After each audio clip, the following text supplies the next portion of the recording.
কাদের উপর আল্লাহ নিয়ামত দিয়েছেন তার ব্যাখ্যা আবার কোরআনের অন্য সূরায় রয়েছে। এটাকে বলা হয় তাফসিরুল কোরআন বিল কোরআন, অর্থাৎ কোরআন দিয়ে কোরআনের তাফসির, অর্থাৎ কোরআনের আয়াতের কোনো আয়াতের ব্যাখ্যা অন্য কোনো আয়াতে আল্লাহ তাআলা দিয়েছেন আমাদেরকে। তো আমরা এখন দেখব সূরা নিসায়ের 69 এবং 70 নম্বর আয়াতে আল্লাহ তাআলা এই আনআমতা আলাইহিম, যাদের উপরে আল্লাহ নিয়ামত দিয়েছেন তারা কারা, এটা বর্ণনা করে দিয়েছেন।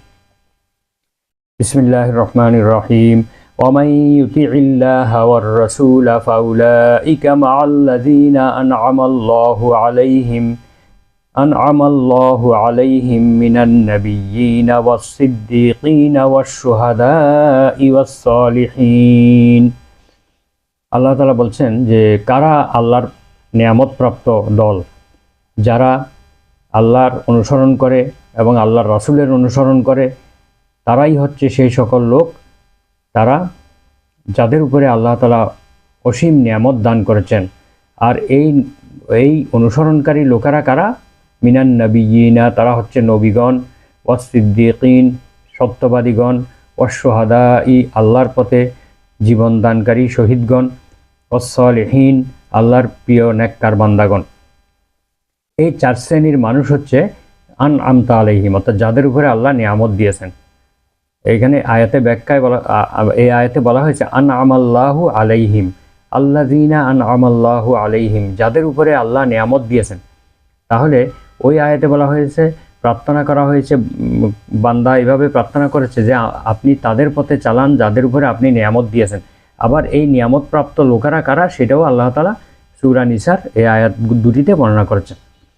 তাহলে এখন নবীগণ কারা? যারা যুগে যুগে আল্লাহ তাআলা এই পৃথিবীতে মানুষের হেদায়েতের জন্য পাঠিয়েছেন, নবী রাসূল সবাইকে একসঙ্গে নবীও বলা যায়। আর সিদ্দিকিন কারা? সিদ্দিকিনের ব্যাখ্যা ইনশাআল্লাহ এই আয়াতের তাফসীর যখন করব তখন আমরা বিস্তারিত বলবো। এখন আমরা শুধু সংক্ষেপে পরিচয় করিয়ে দিচ্ছি। সিদ্দিকিন হচ্ছে প্রত্যেক নবীর সঙ্গে কিছু সাহাবীরা থাকতেন, প্রত্যেক যুগে নবীরা কনিষ্ঠ কিছু অনুসারী থাকতেন। যেমন আমাদের নবীজির অসংখ্য সাহাবী ছিলেন, ওই সাহাবীদেরকে সিদ্দিকিন বলা হয়। আবার কোনো কোনো আয়াতে সিদ্দিকিন কারা, এটা বলছে যারা আল্লাহর প্রতি ঈমান এনেছে, রাসূলের সাল্লাল্লাহু আলাইহি ওয়াসাল্লামের প্রতি ঈমান এনেছে এবং যারা সৎকর্ম করেছে তাদেরকে বলা হয় সিদ্দিকিন। আর শুহাদা কারা? যারা আল্লাহর দ্বীন প্রতিষ্ঠার জন্য, আল্লাহর দ্বীনের প্রচার প্রসারের জন্য যারা জীবন দিয়েছে তাদেরকে বলা হয় শুহাদা। ও সালিহিন, আল্লাহর প্রিয় নেককার বান্দাগণ। এই প্রত্যেকটির ব্যাখ্যা ইনশাআল্লাহ আমরা ওই আয়াতের তাফসীর করার সময় তখন ইনশাআল্লাহ বলবো। আল্লাহ বলছেন ওয়া হাসুনা উলাইকা রফিকা, তারা